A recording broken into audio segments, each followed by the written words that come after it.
Ben, who sounds an awful lot like Bradley Cooper, because it is Bradley Cooper. I thought he sounded like Rocket Raccoon. That's true. Welcome to Recotopia, a happy home for recommended movies, shows, and music from two people you can definitely trust. Trustability varies by region, no guarantees implied.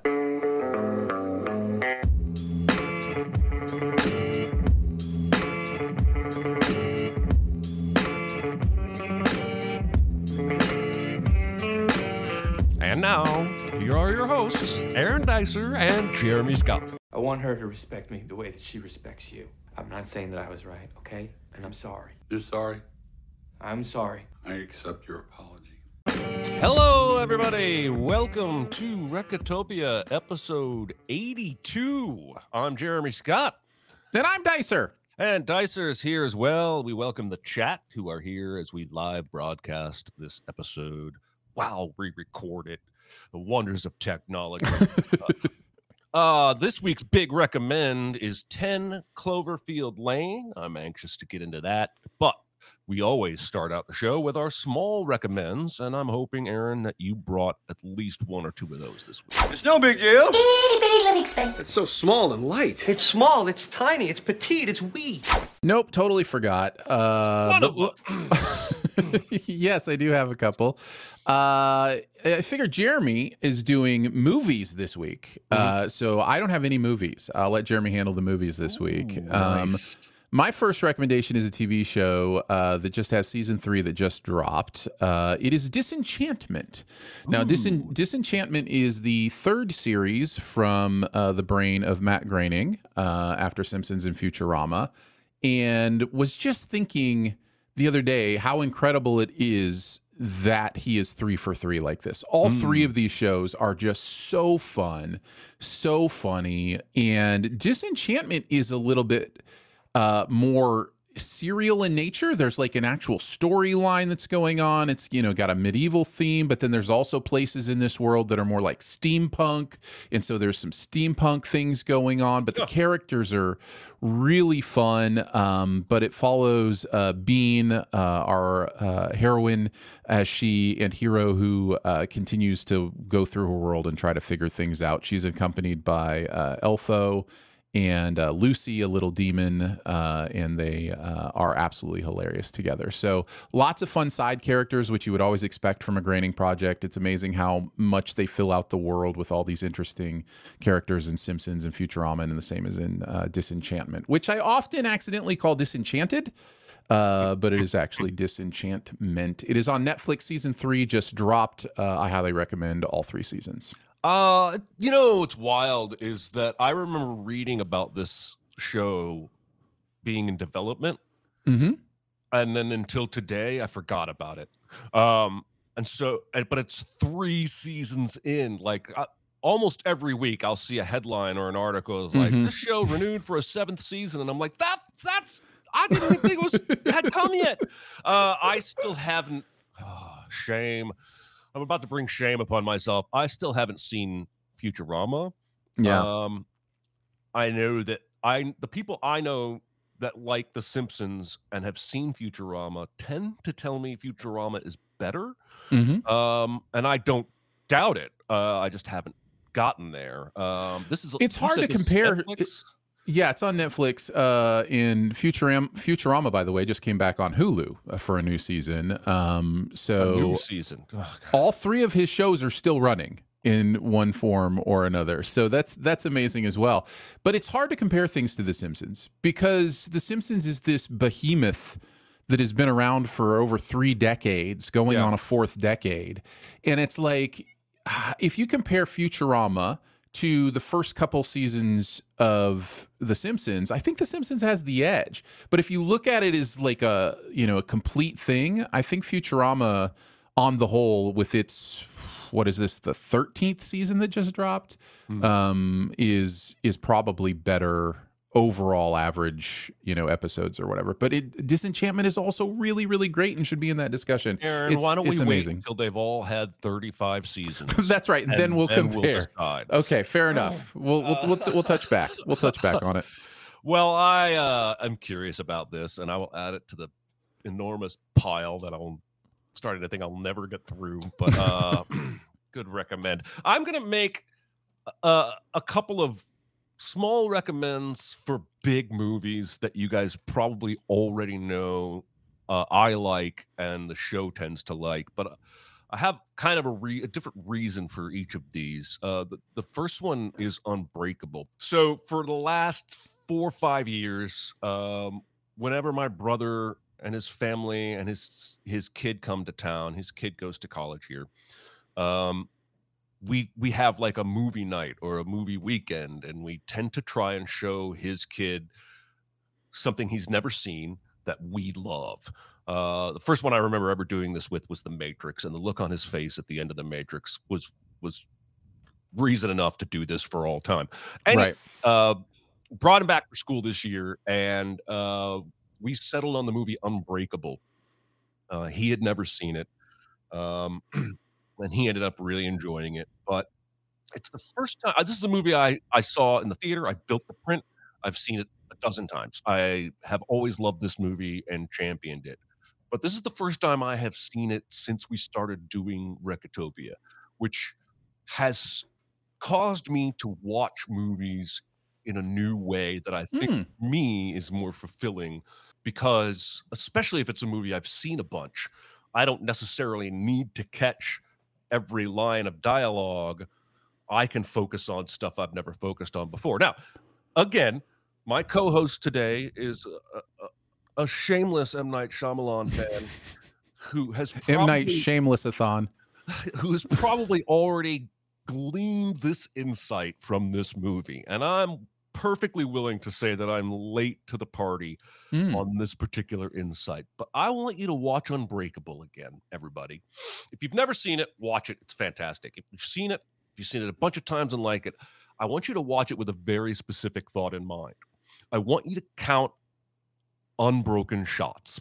I remember the unbroken shot that stays with me from the first viewing on is the one with the body in the foreground blurry and Bruce in the background getting interviewed, and the body slowly gets bloodier and bloodier and bloodier. But the first 3 scenes of this movie are one shots. All 3 of them. And then the movie returns to these long, unbroken takes, and it's intentional, and it speaks to theme, but it also puts you in the scene in a way that other camera work might not. And I paused it twice. I maybe ruined my nephew's experience. I paused it twice to turn and go, that entire scene was one shot. That was an unbroken shot, that whole scene. And it's just wild to me how this is, I think, and this is why I like to watch movies over and over and over again. There is both the comfort of that, grandma's cooking warmth, hug, blanket thing of an old friend, but there is also the discovery that, for me, can only happen with multiple viewings, because I have to be in a different place as a person. I have to have a different state of mind. And so, again, this is why I love the concept of this show, because even a familiar movie can be recommended in a new light. So there you go. That's my recent experience watching Unbreakable again. It's so chock full of long, unbroken shots, and I can't believe I never noticed it before. It's an incredible film, and a lot of the ways that M. Night stays with his shot so long is he gets really creative with background, foreground, and with the use of mirrors or windows, or which in this movie takes on a whole nother thematic level. There's so many shots of glass, through glass, reflections, and that that's opening scene with the baby and the doctor saying, "Did you drop this baby?" Like, that is all one shot. And he goes from the woman to the doctor to the mirror back to the woman, and he's just making perfect use of that space, giving us 5 or 6 different angles of it. Oh, it's so incredible. Yeah, it's a great movie. Certainly worth talking about anytime you get a chance to. My second small recommend, is a podcast. I know what this is. This is Strike Force 5, a new podcast from all the white men who are doing talk shows. There was a conspicuous absence, right? But didn't Trevor Noah resign? Is he still hosting? I think he did step away, and they briefly mentioned trying to reach out to other people. They're like, no, I guess it is what it is. Welcome to Hollywood. They're only 2 episodes in, and I will say this. It takes a lot for me to add a new podcast to my routine. I have a lot of old favorite podcasts that I have in my I use Pocket Casts in my podcast app that I will listen to, and it's enough. I have enough to put in my ears for when I'm running or driving or whatever the case may be. But I think all these guys are funny in their own way. I also think they all have a little bit of a different sense of humor, which is interesting. And so to hear them just converse is just, if nothing else, it's a good hang, which is one of the reasons. In fact, this is the second podcast I've added in probably the last 7 years. The one before this is the same kind of idea. That was Smartless, was the other one I added with Jason Bateman and Will Arnett and Sean Hayes. So that just idea, like it's going to be a good hang. And then this one has also the interesting thing of that it's happening during the strike as a way for them to be able to pay their staff while they're on strike. So they are using all the advertising from this podcast to provide for their individual staffs of a couple hundred people who are now not working, because of what's going on with the strike. So I found that interesting and admirable, and I'm really enjoying listening to it. I think all these guys are funny. So when the strike ends, the podcast ends? See, I don't know about that. That's what's interesting. I am curious about that. I'm curious, first of all, if the strike is ever going to end. And then second, how they will then, because if it's a hit, if it's successful, certainly the business acumen side of them will be like, well, we should be able to do something with this.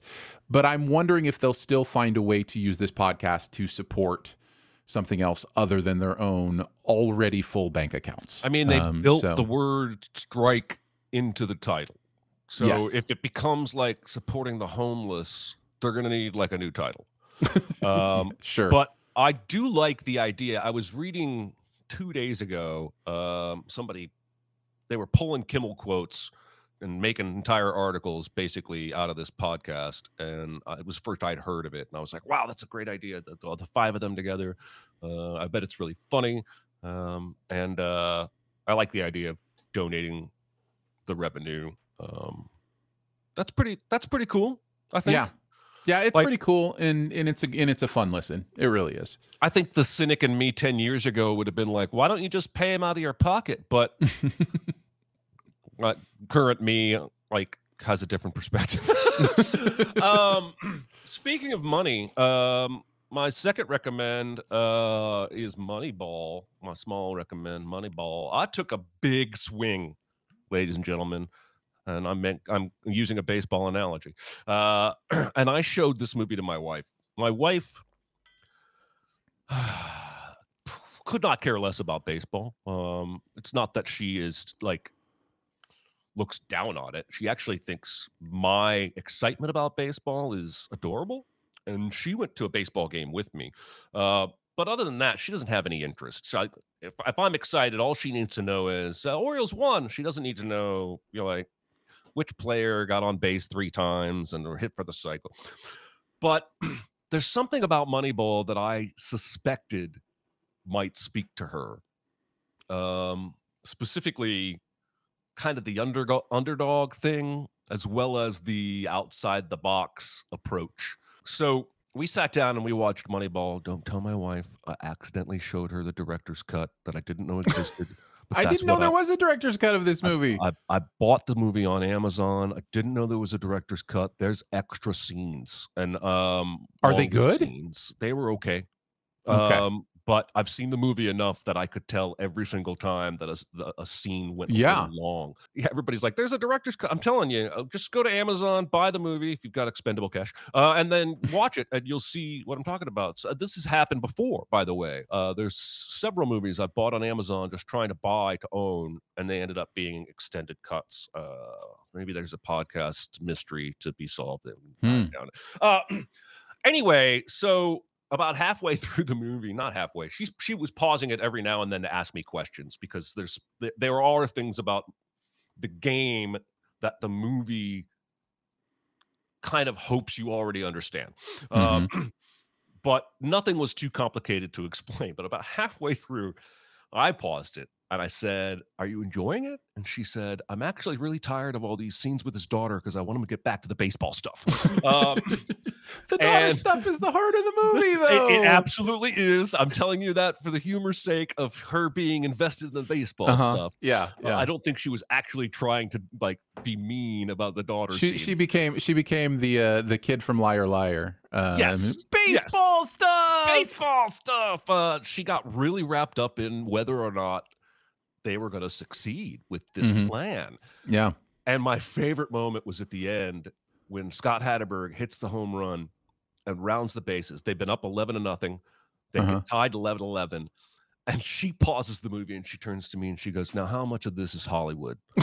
Right. And I smiled the broadest smile. And I said, "We're going to watch a YouTube video after this movie is over. And you're going to see how well Chris Pratt captured the exact rounding the bases that guy did. This is all 100% real."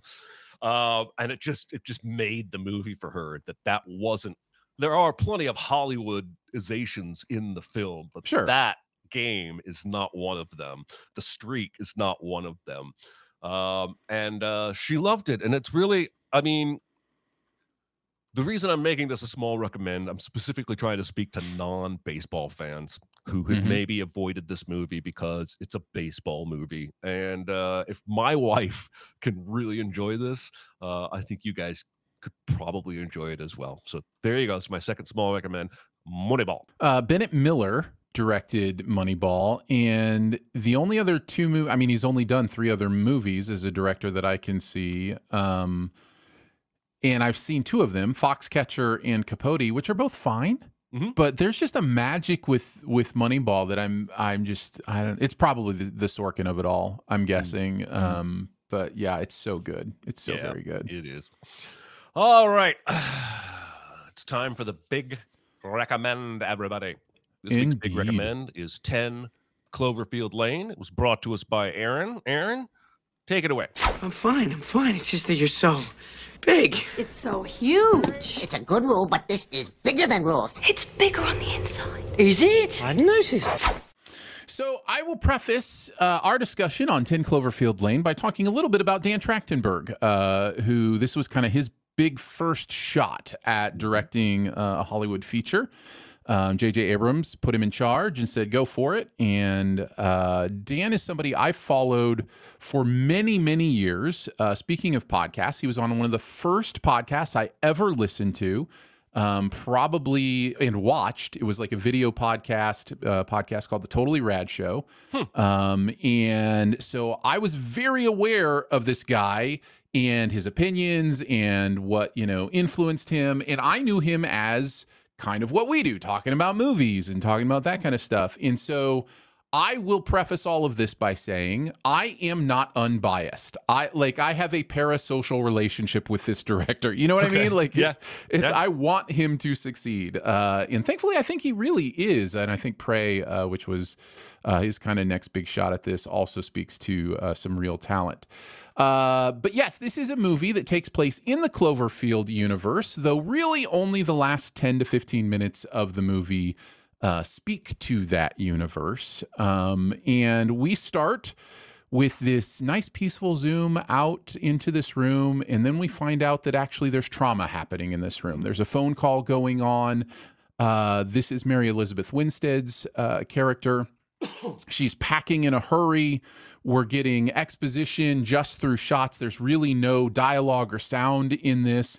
And we get the sense that it's a breakup through a shot of a ring and some other things that are there. I wanted to say real quick, this is the most J.J. Abrams-esque thing, and I love it. I'm not ripping on it. You can tell that J.J.'s influence is here because he is the master at non-dialogue, music, emotional montages. He shows you exactly the right shots, exactly the right beats, and you get all the information that a lesser movie would put in text on the screen. Yeah. Sorry. Yeah. I think visual exposition is intoxicating. I think it's just it's so because it makes the audience feel smart, right? Like you get to do the deductions. Nobody's spoon feeding you the exposition. So yeah, I love visual exposition, and this movie is full of it. Not just in the opening scene. There's some really good non-dialogue stuff. In fact, I don't think we hear her character speak for the first 10 to 15 minutes of this movie. Because it's all non-dialogue up until then. She gets a phone call from somebody named Ben, who sounds an awful lot like Bradley Cooper, because it is Bradley Cooper. I thought he sounded like Rocket Raccoon. That's true. That's true.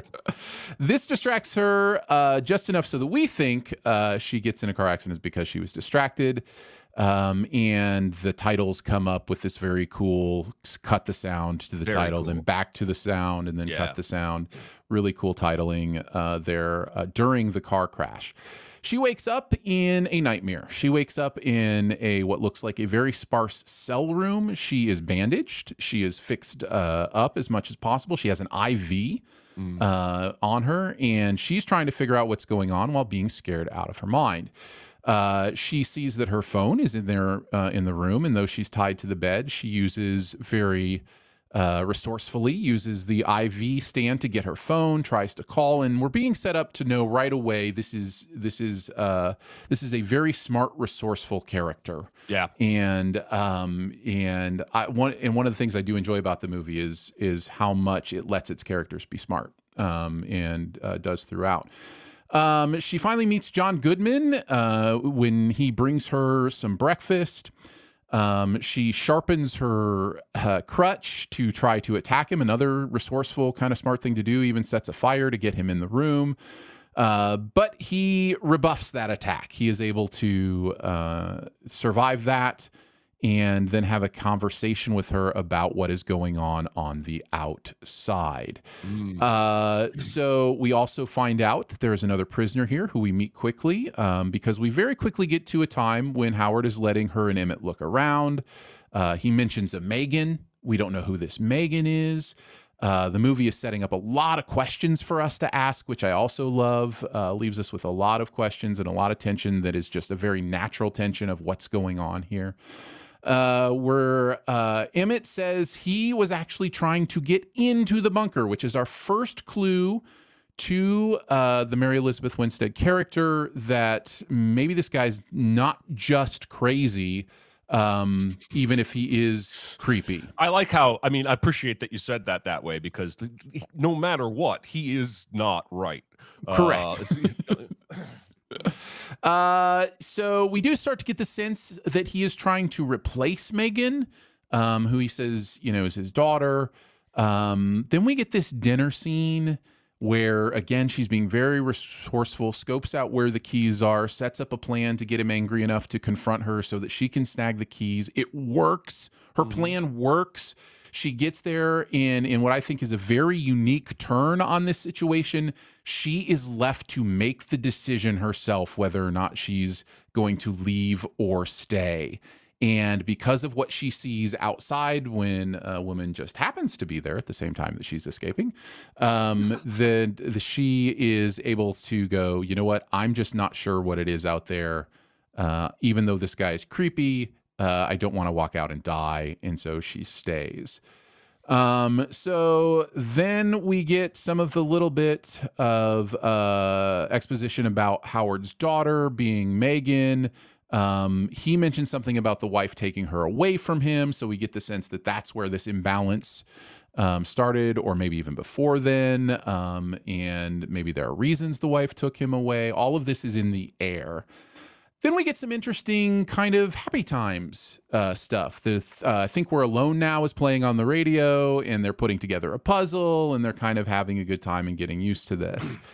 Something flies over, I think, the bunker at one point, and that is something that's noticed. Like, okay, so if everybody's dead outside, why are there still cars driving, airplanes flying?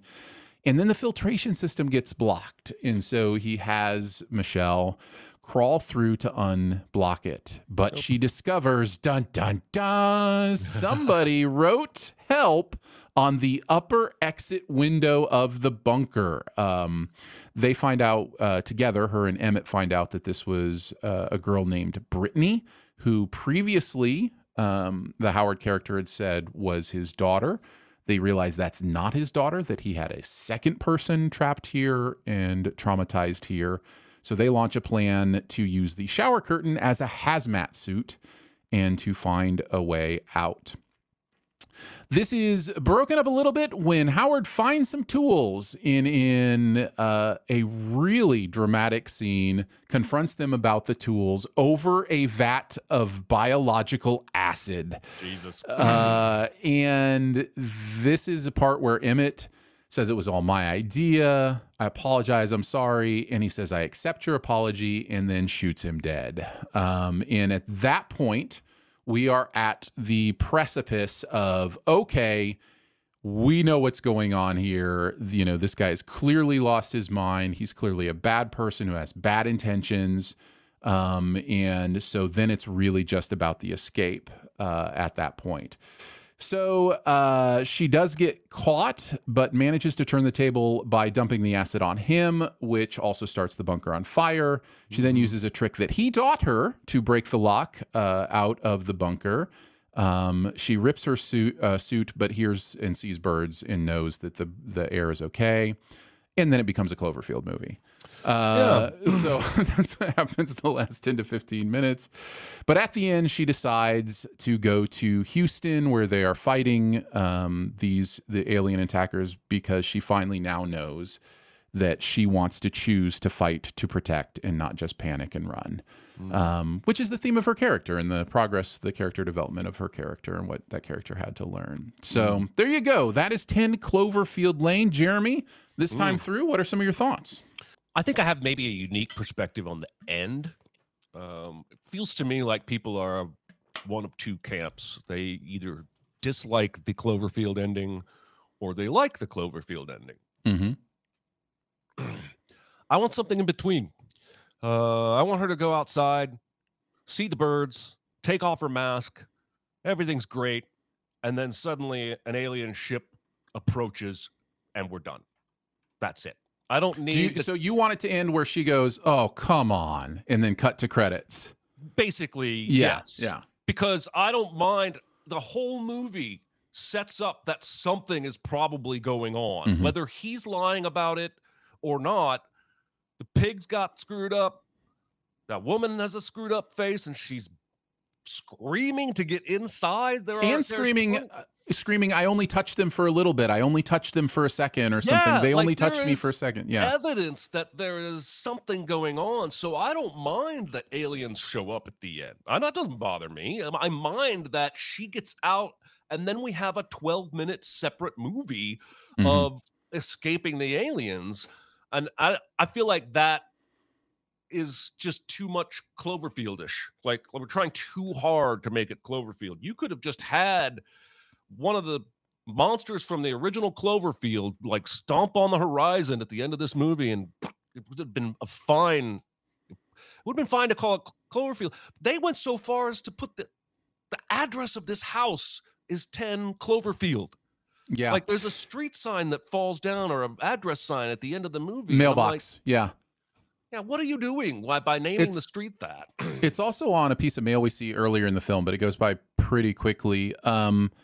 That was one of those. I've actually heard Dan talk about this. That somebody jokingly, mentioned that the house was on a Cloverfield Lane or whatever, and they all laughed and then went and decided to keep it. I disagree. I don't know why they decided. I think that adds an element of falseness to the whole thing for me. But anyways, so I don't necessarily get it either. Yeah, I mean, again, I really enjoyed the movie. I'm now wishing I hadn't started out with the criticism. No, you're good. Love the opening. Love all of the show don't tell throughout the movie, especially a lot of her ingenuity, her resourcefulness, where it's, we're just watching. And again, like you said, I really like the way you phrased that. It makes us feel smart to deduce what she's doing. I think all three performances are really, really good. She kind of steals the movie for me.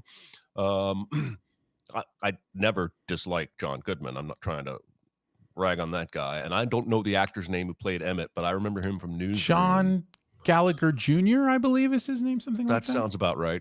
I'll look it up. He's really good too, and he's important structurally for this movie because he both, I guess, defends Howard at first, but then has local knowledge of that Brittany girl that ends up being key. Let's talk about that for a second. Sure. He had to have had that Brittany girl down there in that shelter before whatever attack happened. Correct. Because the attack happens and Michelle, and Emmett all go in the same night. They all go in at the same time. How many were there before Brittany? How long ago was it that his daughter was taken away from him and he's been trying to recreate that? I don't actually get correct me if you disagree. I don't actually get like a perverted kind of thing from him. I think it's up in the air. There's one shot that I think indicates maybe that he was abusive to his daughter, and it's the way he's got his arm around her in the photo. There is a focus on where his hand is. That is, and I know that shot is also about the shirts. By the way, I love that's another example of, you show the photo and you've seen her in this shirt. Yeah. But you don't realize it's the same. Well, I didn't realize the first time I watched it. It's the same shirt until it pans back up and she's wearing it right then. Yeah. The same shirt. And the movie doesn't give like a blinking arrow at it or have somebody say, oh, that's the same shirt. Like, it just lets the audience recognize it and go, oh my goodness, he's trying to replace his daughter. But that is the one shot where I go, I think they're intending at least to hang the idea that there is something perverted about it going on here, or something beyond just a fatherly kind of thing. That mirrors the opening. We don't really know what happened with her fiance. Like, he says on the phone, people argue, but she's packing in a panic and she leaves her ring behind. So did he hit her? We don't know. That is left intentionally vague because we don't need to know. We just need to know why or that she's going, and a vague understanding of why. And that was one of the changes they made in the script, is that in the original script, the boyfriend actually shows up to save the day at the end, which I think is a complete terrible way to end that in that story. So yeah, and they made several changes to make this in the Cloverfield universe, but from the script that they started I'm glad with. they made that change. That would have been, oh my goodness. Yeah. Like, how would he have found her? I don't know. I'm sure they could have figured out some movie way, track the phone, whatever, kind of thing. I think it's funny that Howard doesn't want to waste flushes, but leaves all the lamps on all the time. Yes. And I'm a lamp noticer. My name is Jeremy Scott, and I'm a lamp noticer. I'm a lamp noticer. Lamp noticers anonymous. I never, ever, ever need to see anybody getting stitches in a movie. I understand why it's there, but I don't need to see it, and I don't enjoy it. And I liked, I'm just going through my notes, by the way. I like how in the end, Howard basically kind of turns into the same kind of sick, infected zombie evil that he is afraid of. Yeah, nice. Yeah, I hadn't really thought about that. That's a great comparison. Because he's disfigured and he's growling and he's like, I think that's pretty intentional. I wrote, it's wild she wants to be a fashion designer when her true talents are under pressure problem solving. She should probably be like some sort of field commander. I don't know. She's just, her brain is incredible in this movie. And I appreciate you were talking about the shirt. I appreciate that this movie, much like Prey, there's a lot of intentional things shown to you early on that come back around later. I think that's one of Trachtenberg's real talents. Yeah. We mentioned it in the intro scene. It's also a very Hitchcockian thing. Hitchcock did this a lot, and I know Dan really looks up to the way Hitchcock and Spielberg, those are kind of his two main influences, and you can kind of feel that here. Yep. Which, by the way, that's kind of J.J. Abrams' kind of main two influences too. Sure. Like, so you can kind of feel how they would work together. But yeah, just that silent exposition, visual exposition. There's also wordless character development, which I always love as well. Like we talk about with the resourcefulness, that this character has.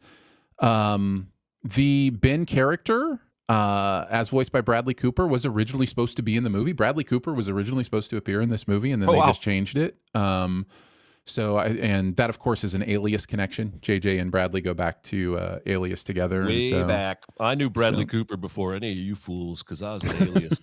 That's right. Stan. Trachtenberg shot this chronologically, which I always think is interesting. And the goal being likely to have the characters experience it as the movie. So the only reason to not shoot chronologically, in my opinion, is money, right? Mm-hmm. Like, it makes if you can afford it, it makes the most sense to shoot chronologically rather than having your actors every day have to go, okay, I'm at this point in the movie, so I have to be experiencing these emotions. If you let them go through it, I don't know. I didn't understand budgets when I first got into movies, but I was like, why don't they just shoot them chronologically? Yeah, it's usually a budget decision. Why is Tom Cruise jumping off a mountain on a motorcycle on the first day of shooting? Because if we don't get that shot, we got to change things. That's why. I love the little touches of humor in the movie. It is a very tense movie, but there's there are occasions to smile at these characters, what they're saying. There's a really adorable forehead tattoo conversation that just feels authentic. And I really love that. The first time we see the duck shower curtain, I think is funny. Just the way the camera lingers on it, which serves two purposes. It's both funny and it's foreshadowing. Yeah. Which is always nice. I want to talk a little bit about the original idea for the Cloverfield universe, because I think this is so fascinating. Originally, the idea was to do a series of barely marketed movies that just came out that were based in this universe, and then have a movie after those movies came out where the protagonists of these movies, Clovenger style, come together to fight the aliens and to beat them. So we would have the Michelle character from this movie, one of the characters from the first movie. I don't know if you ever saw Overlord. That originally was supposed to had been tagged to be a Cloverfield. I saw Paradox. I can't imagine how somebody got off the space station to come down and fight the aliens. Well, it's interesting because she's headed to Houston, right? So like there's these little lines of connection that you can, these seeds being planted, and I just there's part of me that laments that vision not coming to conclusion. Yeah. Even though Cloverfield Paradox is a pretty bad movie. Like I still kind of wanted to see the Cloverfield version of Overlord, or Cloverlord maybe is what they would have called it. I don't know. Overlord, nice. And to see kind of what that, Avengers style movie would have been like, had it kind of gone that way. Cause that's just, I don't know. I find all of that non-marketing stuff interesting. I just think there's a lot of interesting ideas I would have loved to have seen succeeded a little better. But it just wasn't meant to be. Let's see, what else did I have here? We mentioned the same shirt. The character moments for the Howard character are interesting too. There's this game that they're playing. It's not Pictionary. It's not. It's just, I forget what that game is called. But you give clues and you have to figure out the words. It's like a spoken version of charades. I got the sense they made that game up. Maybe they did. Whatever the case. He's trying to get him to guess Little Women.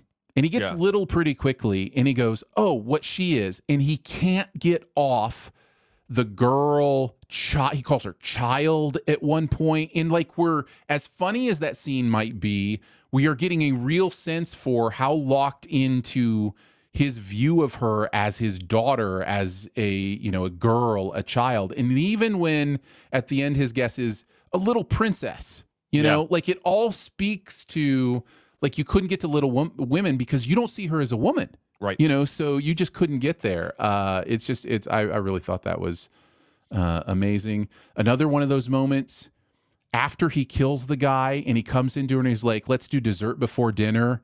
And he's shaved for the first time in the entire movie. He has a shaved face. And it's just a simple thing, but you go, he shaved to come in here. Like, what does that say about how he feels about their environment now and what he's trying to do? And so those little touches, I think, say everything. I mean, right after he shoots Emmett and she's freaking out, within 20 seconds, he's saying, now it's just you and me. Like, this is where he was always going. Right. He didn't want Emmett there. Yeah.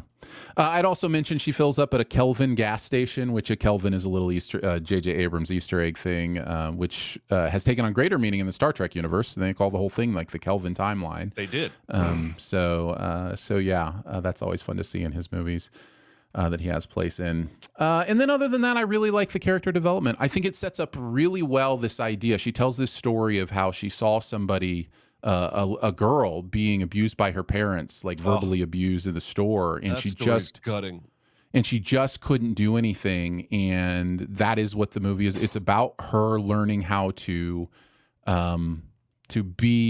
step in and do something as opposed to just panicking. And I thought that was really great. So yeah, I love this movie.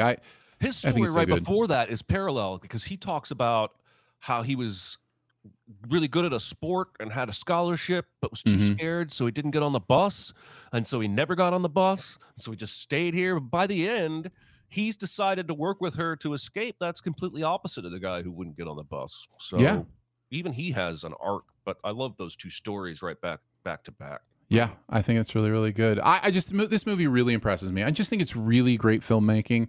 I actually even think the Cloverfield stuff is great filmmaking. I just think it's a different movie. It just becomes a different movie at the end. They're both movies I could invest in. And in fact, if you think of the team up style movie, it'd almost be better if that ending was like in the beginning of the team up movie, right? Where we're like, getting a sense of who these characters are now and kind of what they're doing. But yeah, I really enjoy this movie quite a bit. Yeah, it's good. I'm glad that you recommended it, and I'm glad that I got to revisit it. Trachtenberg is a little bit of an interesting guy because he made this movie in 2016 and then directed television series. He directed a Black Mirror episode. His Black Mirror episode is really great. Playtest is a really great episode. He directed The Boys, something called The Lost Symbol, and then 6 years later directed Prey. But I'm curious to see whatever that guy has. It looks like the only thing he's got coming up is an episode of Stranger Things in the final season. But I would need to watch 5.5 seasons of that show before I could watch that episode. All right, Aaron, are you ready for this week's super secret double feature? Yeah, hit me. Be very, very quiet. Secret? What secret? Our dirty little secret. I tell you something I've never told anyone. Okay, so my first thought, I'm going to give you a bunch here, but I'm cheating, as I always do. My first thought is ridiculous. You can't do it, but it was Blast from the Past because it has somebody who's down in a shelter. In a bunker, underground, who then comes up to see what's happened to the world. But I just feel like tonally I would give people whiplash if that was the double feature. The double feature? And that's a very thin connection. I saw somebody earlier in the chat who had suggested Room with Brie Larson, and I gave that some serious thought. Yeah. I thought that would have been a decent choice. I wanted to because I love it so much. I wanted to go with V for Vendetta, the whole I kidnapped you to protect you angle. Right. But also I'm kind of insane. But here's where I'm going to land. I'm going to land on War of the Worlds because you have an alien attack. And then you have somebody who is not very good at guiding and protecting you, trying to guide and protect you. But most importantly, for about 20 minutes near the end of this movie, they hide in a farmhouse owned by a crazy person who says he's going to protect them and then turns out to want to harm them. So that section of the movie combined with the whole, I think, tone is very similar. And the alien attack thing. Yeah, the Tom Cruise version. Sorry, everybody. The Spielberg one. Because, again, you've got that Abrams, Trachtenberg, Spielberg kind of connection. Yeah. So I just feel like that would be a good 1-2 punch to kind of keep you in the same mental zone. And no, I haven't seen the 1953 War of the Worlds. I didn't know. Maybe I didn't know there was one. Well, Slab loves them both. Yeah, no, they're both good. The original one's good, too. You know, alien invasion is just it's an interesting topic, and you know, the Orson Welles radio play is kind of overblown, the idea of the impact it had or whatever, but it did have that impact on a few people where they genuinely reacted to thinking it was a radio broadcast of an actual invasion. So yeah, it's a compelling story. That crazy guy. All right, everybody, your homework for next week. I'm going to try and keep us in the lighter end of things. And next week we're going to watch Robot and Frank. This is a 2012 sci-fi dramedy starring Frank Langella. And he is a former jewel thief. This is set in the near future. And his son buys him a butler robot to help him. And he decides to turn the butler robot into his heisting partner. Aaron, have you ever seen this movie? Jeremy, until you sent the email, I didn't know this movie existed. Righteous. Yes. So do you realize how hard it is for me to recommend a movie that you haven't seen? Is that your goal? It's a bucket list. I just checked it off. This is a short, charming movie with some really good humor beats, a really great cast: Jeremy Strong, Liv Tyler, James Marsden, Susan Sarandon, Peter Sarsgaard. And I've only seen it once, and that was about 4 years ago, and I'm excited to get back to it. Everyone can watch this on Pluto TV for free. It will have commercials, or you can rent it at your favorite streaming option and go commercial free. So again, Robot and Frank. And I think we got some time for some questions. All right, let's do it. Question. I got something to say. I want the truth. I'm listening. Oh, they're predicting that you're going to like Robot and Frank, Aaron. I'm happy to see that. Of course, if they predict it too much, then they'll force you to be wrong. What is a great moment in a bad movie that is so great you are willing to watch the bad movie again just for the great moment? This is easy for this to me has a right answer, and the right answer is the Duel of the Fates scene from Phantom Menace. It's just it is so good that I would absolutely watch Phantom Menace just to see it. So yeah, that's my answer. That is the right answer, and I'm going to shamefully give my incorrect answer. There's this 2013 movie called Getaway with Ethan Hawke and Selena Gomez. And it is a very standard bad guy calls and you have to do what he says or else he's going to do something to people that you love. Only you're in a car.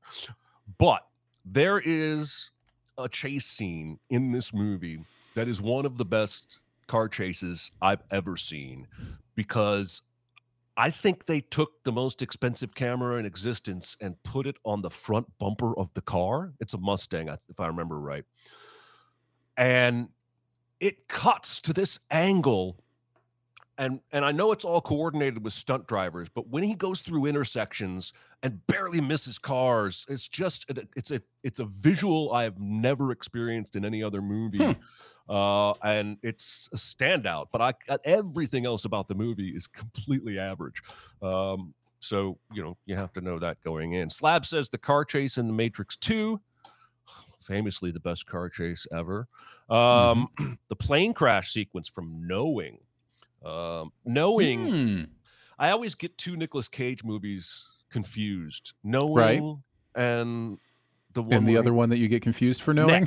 Next. Yes. The one where he can see the future. I get those confused all the time. Car Chase in 1974, Gone in 60 Seconds. I have not seen that movie, Paulie, but I will have to check it out. Rise of Skywalker. One good scene being the 5-second John Williams cameo. Knowing and next. Thank you, guys. Just caught up to the chat. All right, let's do another question. What single fictional character do you wish our culture would stop idolizing, and why? I'm going to give a movie answer, a TV answer, and another answer. Oh, wow. My movie answer is the easy one, Scarface. That's just a weird one to me. I never got the Scarface worship, kind of thing. Like, he's so cool. He's terrible. He's terrible. And then the TV one is Rick Sanchez from Rick and Morty. A lot of people seem to love that character and idolize that character. I don't get it. And the other thing is, I think the creators of these products also don't get it. Which is true of my final answer, which may shock you, the Cinemasins narrator. I wish our culture was, that guy's an idiot. He's a jerk. Stop idolizing him. Stop seeing movies that way. So yeah, that is mine. That's good. I can't argue against that. I thought this is a very interesting question. The first thing I thought of was Batman. Now, I'm as big a Batman fan as you're ever going to find, and I think there's a lot of nuance to the character if you want to go into the comics. But there are movies about Batman where, if you really step back and look at it, like, he's just a terrible, terrible human being. Yeah. But I also wanted to mention an Al Pacino movie with Michael Corleone. There you go. The Godfather. And I understand one of the things that makes that movie magic is that you are rooting for a terrible person at the end of it, and you're cheering when he succeeds. But he's awful. We have 3 movies trying to make me sympathize with this guy. And I'm like, I can't. It's impossible. I cannot create those feelings. All right, one more question and then we're out of here. All right. Combine the plot of your favorite movie with the plot of your least favorite movie in one sentence. Here's the plot summary. All 4 kingdoms are going through a change where their bending powers are shifting. So one ingenue finds work using her bending to do bending work for someone having difficulty making that shift. By the end, she realizes she's the Avatar after a series of elemental bending musical numbers. Now you got to tell us the movies. That is The Last Airbender and Singing in the Rain together. So, all right, here's mine. A talented computer hacker is recruited to go back in time and have uncomfortable adulterous sex in bathtubs in order to save the planet from computer programs and Germans. That is The Matrix meets The English Patient. Beautiful.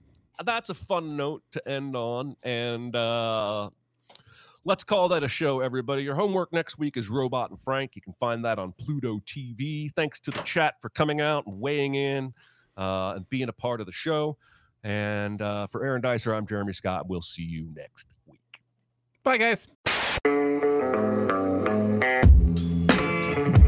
Be a part of the live show by being a member of the Sin Club at Patreon at patreon.com/cinemasins. Chat with us on the Cinemasins Discord at discord.gg/cinemasins or Cinemasins Twitter at Cinemasins, and email any comments or questions to Recotopia at cinemasins.com. That's RECOTOPIA at cinemasins.com.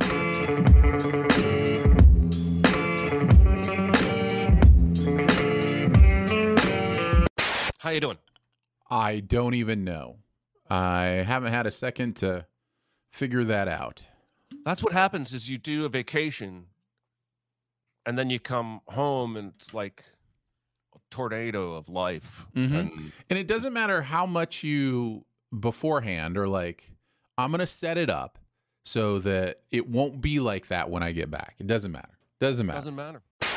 I'm going to tell you, I'm on both ends of the spectrum at once right now. I am in a fantastic mood. Great. I am also exhausted and maybe a little hungover. Yesterday ended up being one of the busiest days of my life. I had 2 narrations to do. There was something else in the middle of the day that I'm not remembering right now. And then my wife and I went down to Nashville downtown for dinner. And then we saw Nickel Creek. Are you familiar with Nickel Creek? Indeed. We saw them at the Ryman, where you and I and everyone else saw Mike Birbiglia. Probably the best concert I've ever seen in my life. In terms of musicianship and just the joy of performing, the joy of music that was obvious from all of them was incredible. But I also can't come home and then just go to bed. I need this like 2-hour decompression window no matter what time we get home. So I was up really late after all of that. And I'm running on fumes, but I'm in good spirits and excited about the discourse today. Before I get into some Alaska stuff, because I do have some stuff I want to run by you. Okay. I think I've told you this, but I will say it again just in case I haven't. The guitarist from Nickel Creek is Sean Watkins. He and John Foreman have a band together that's really good called Fiction Family. John Foreman is the creative force behind Switchfoot, does most of the lyrics. I know who John Foreman is. That's wild. I didn't know they had a band together. Yeah, it's called Fiction Family is the name of the band. And they did a couple albums. What kind of music is it? It's folksy. I mean, when John Foreman is writing lyrics, it's always going to be like deeper kind of stuff. Sure. But yeah, I think you might enjoy it. I think you should look them up like on Spotify or something. Fiction Family. They all get a chance to shine in this concert, but man, that guy can play guitar, and it makes it look effortless because he's just standing there like he's casually playing Sunday school songs, but his fingers are freaking flying. I was amazed. We had really good seats, so we were really close, and I got to see, the finger work of all of them. Yeah, I'm gonna remember that. It's like Lord of the Dance for guitar playing, where like the entire upper half of the body is just not moving and the legs are just flying all around. Exactly. Now, how was Alaska? No, it was wonderful. I have so many stories I could tell. I think the thing you would be most interested in, one of the places we spent a lot of our time was a little town called Seward, Alaska. Okay. Seward is named after the Secretary of State, I believe, that purchased Alaska from Russia in like one of the best real estate deals in the history of real estate deals. It ended up being like pennies for the acre kind of thing. But anyways, in this town, there's a mountain called Mount Marathon. And in the early 1900s, a couple of brothers were like, hey, see that mountain? I bet I can get up to the top of that mountain and down in less than an hour. Now this mountain is approximately 3,000 to 4,000 feet high, right? Oh my. Yeah. And so he's like, I'll take that bet. And so they had the first official Mount Marathon race, and it took him like an hour and a half or something to get all the way up and back down. So ever since then, they have the Mount Marathon race, and it's just a bunch of people running up this mountain and back down to see who can get there the faster. They have 500 people enter this race every year. They had to limit it because people like these kind of extreme races kind of stuff. There's a women's division. There's a kids division. Like that's messed up. And you just watch these people and you're like, you're all gonna die. Yeah, like there's no climbing, I assume. Is there a path to run on? So it's kind of a path, but there is climbing. Like there are parts of this race where you're climbing up rocks. So what are the statistics on people who get injured or dead? There are a lot of injuries. There's no deaths. There has been one. Well, I should say we can count the one missing person as a death because they've never been found.